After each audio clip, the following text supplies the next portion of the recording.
Dane Zajc je svoj pesniški navdih začutil že zelo zgodaj v otroštvu, zato je prvi navdih vezan na njegov domači kraj, Zgornja Javoršica nad Moravčami. Bil je izjemno navezan na naravo in vse, kar ga je spremljalo v otroških letih. Po drugi strani pa se je njegov pesniški jezik rojeval iz doživljanja bogoslužja, ko je bil kot ministrant prisoten pri liturgiji in da so ga takrat besede zapeljale kakor v nekakšen čebelji roj v jezik, ki je bil neprimerljiv s čimerkoli. Pomembno pa je tudi to, da je doživel najhujše otroške izkušnje, gre za te vojne grozote, ki so ga zaznamovale do konca njegovih dni. Med vojno sta padla dva njegova brata, umrl je oče in požgali so jim domačijo.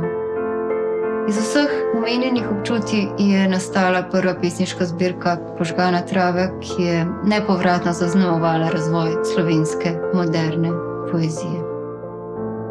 Dane Zajc je ustvarjal nov, samonikov pesniški jezik, ki je izhajal iz elementarnih občutij.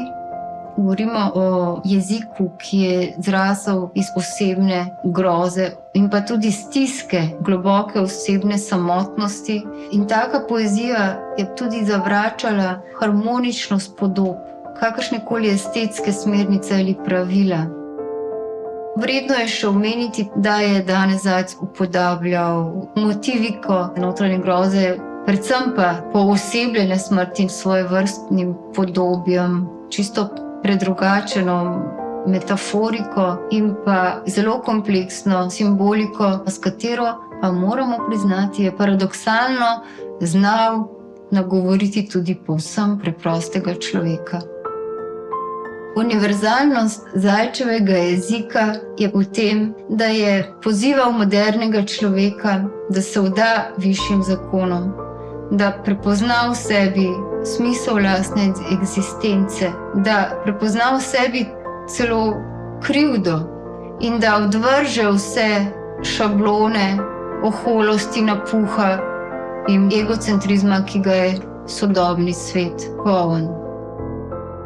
Ni v celoti sprejemal eksistencialistične literature in filozofije.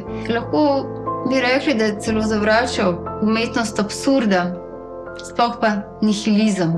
V svoji poeziji se je vedno vračal k izvoru pisanja pesmi, poezis, ki se ustvarja znova in je pustil, da ga pesem sama nagovori.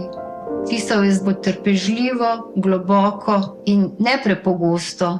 S tem pa je res dosegel, da je postal neprimerljiv in da je postal njegov pesniški izraz neponovljiv v slovenski poeziji.